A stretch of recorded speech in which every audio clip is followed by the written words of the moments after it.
சங்கீதம் 2ஆம் சங்கீதம் 12ஆம் வசனத்தை வாசிக்கிறோம். அங்கே குமாரன் கோபம் கொள்ளாமலும் நீங்கள் வழியில் அழியாதபடி நீங்கள் அவரை முத்தம் செய்யுங்கள் என்று சொல்லுகிறார். யாரை முத்தம் செய்யணுமா? இயேசுவை முத்தம் செய்யணுமா?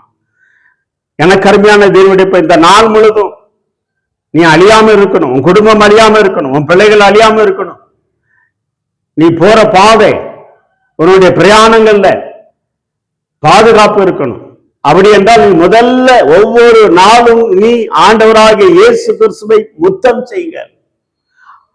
மார்போடு அணைக்கிறவர் அவர், மனக்கவலை தீர்க்கிறவர்.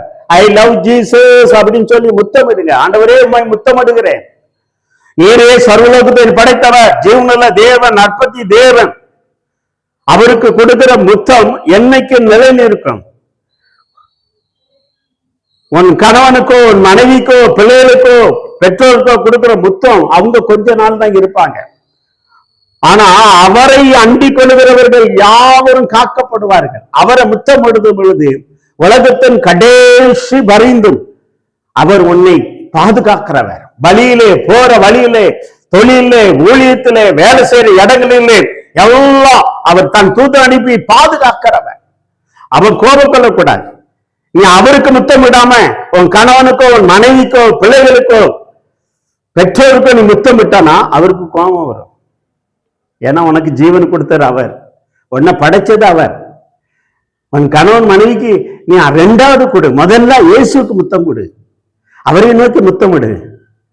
என்ன அவர் ஒரு பாட்டு கூட உண்டு, என்ன அவர் முத்தம் விடு. நிறைய பேர் பாகாலுக்கு முத்தம் கொடுத்துக்கிட்டு இருக்காங்க. உலகத்துக்கு முத்தம், உலக காரியங்களை, உலக அரசுவாதிக்கும் அதிகாரிகளுக்கும் காலில் விழுந்து முத்தம் கொடுத்துக்கிட்டு கிடக்கான். ஆனா அது தேவ பிள்ளைகளே, அது விக்கிரங்களுக்கு முத்தம் கொடுக்கிறது போல ஆகும், பாகாலுக்கு முத்தம் கொடுக்கிறது போல ஆகும். 1 ராஜாக்கள் 19ஆம் அதிகாரம் 18ஆம் வசனம் சொல்லுகிறது, நீங்கள் பாகாலை முத்தம் விடாமல் இருங்கள்.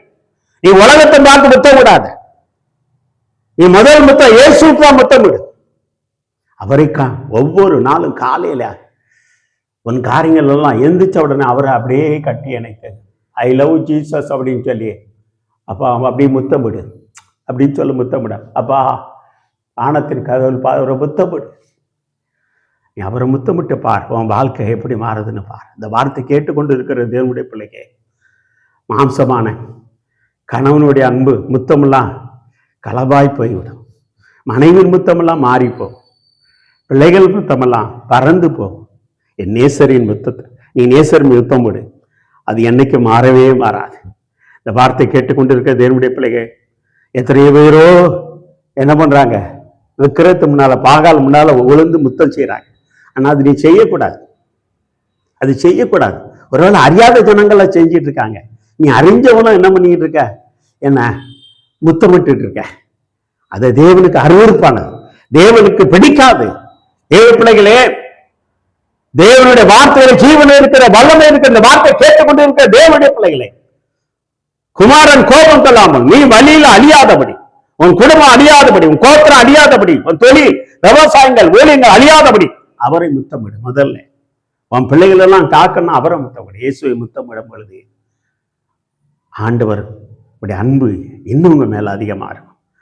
உன் அன்பையை அந்த முத்தத்தினாலே பிரதிலிப்பு, அன்பின் முத்தம். தேவ பிள்ளைகள் அதை எதிர்பார்க்கிறார் இயேசு, தேவன் எதிர்பார்க்கிறார். இன்னைக்கு நீங்க ஒப்பு கொடுப்பீர்களா? இதுவரைக்கும் யாருக்கெல்லாமோ முத்தம் கொடுத்திருப்பீங்க. காதலன் காதலிக்கு, காதலனுக்கு எல்லாம் முத்தம் கொடுப்பான். அதெல்லாம் என்ன துட்டு வந்தா அப்படியே மாறிடும். துட்டு எங்க பெரிய இருக்கோ அங்க மாறிடும். இன்னைக்கு அப்படிதான், துட்டு இருந்தா மனைவி கூட மதிக்க மாட்டான், பிச்சைக்கார பயலம்பா. ஆனா துட்டு இருந்தாதான் முத்தமை கொடுப்பா, பணம் தந்தாதான் சில கணவனுக்கு மனைவி முத்தம் கொடுக்கா. அதே போல மனைவி அப்படித்தான், அப்படி ஆயிட்டு. பிள்ளைகளும் அப்படித்தான், பணம் இருந்தாதான் அப்படி, பணம் காட்டினா அப்படி முத்தம். சில பிள்ளைகள் தாப்பனாட்டை ஏதாவது கேட்கணும் சாதிக்கணும் அப்படின்னா என்ன பண்ணுவாங்க, ஒரு முத்தம். அப்படி சின்ன பிள்ளைகளை பார்த்தீங்கன்னா அப்படியே ஒரு முத்தம் விடுவாங்க. உடனே தாப்பனார் என்ன பண்ணி விடுவாரு, அந்த பிள்ளையை கட்டி அணைச்சி என் பிள்ளை முத்தம் விட்டுட்டு அப்படின்னு சொல்லி விடுறான். தேவ பிள்ளைகளே, அது அறியாத வயசு. ஆனா அறிஞ்சதுக்கு அப்புறமும் ஏமாத்தி முத்தம் விடுவாங்க. தேவ பிள்ளைகளை அதை கண்டு ஏமாந்துடாதங்க. முதல் முத்தம் இயேசுவை முத்தமிடுங்கள். அவருடைய அன்பு உங்களை அரவணைக்கும், உங்களை பாதுகாக்கும், பராமரிக்கும். பாகாலுக்கு முத்தமிடாதங்க, உலகத்தை காரங்களுக்கு முத்தமிடாத முதல்ல கொடுங்க. ஆண்டவர் சொல்லுகிறார், எலியாட்ட சொல்கிறார், தெய்வ பிள்ளையே, நீ பாகாலுக்கு முத்தமிடாமல் இருக்கிறவரை 7000 பேர் வைத்திருக்கிறேன். அப்படி என்ன, பாக்கி எல்லாம் பாகாலுக்கு முத்தமிட்டு இருக்கான். பாகாலுடைய இதுல முன்னால முத்தமிட்டு இருக்கான்.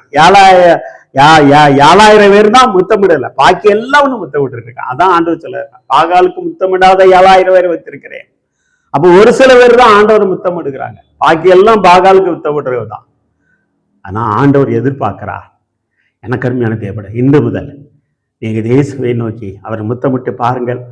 உங்களுடைய வாழ்க்கையிலே அவர் உங்களுடைய அன்பின் கரத்தை தாங்கி உங்களை மார்போடு அணைத்து உங்களுடைய மனக்கவலை எல்லாம் மாற்றி உங்களுடைய வாழ்க்கையிலே ஒரு பெரிய வித்தியாசத்தை உண்டு பண்ணுவார். ஹல்லேலூயா, ஹல்லேலூயா. கண்களை மூடி ஜெபம் செய்வோம். நல்ல ஆண்டவரே, நாங்கள் வழியில் அழிந்து போகக்கூடாது, என் குடும்பம் அழிந்து கூடாது, தொழில் ஊழியங்கள் அழிந்து போகாதபடி அடியே நாங்கள் உண்மை வழி அப்பா, நாங்கள் உண்மை நோக்கி முத்தமிடுகிறோம்.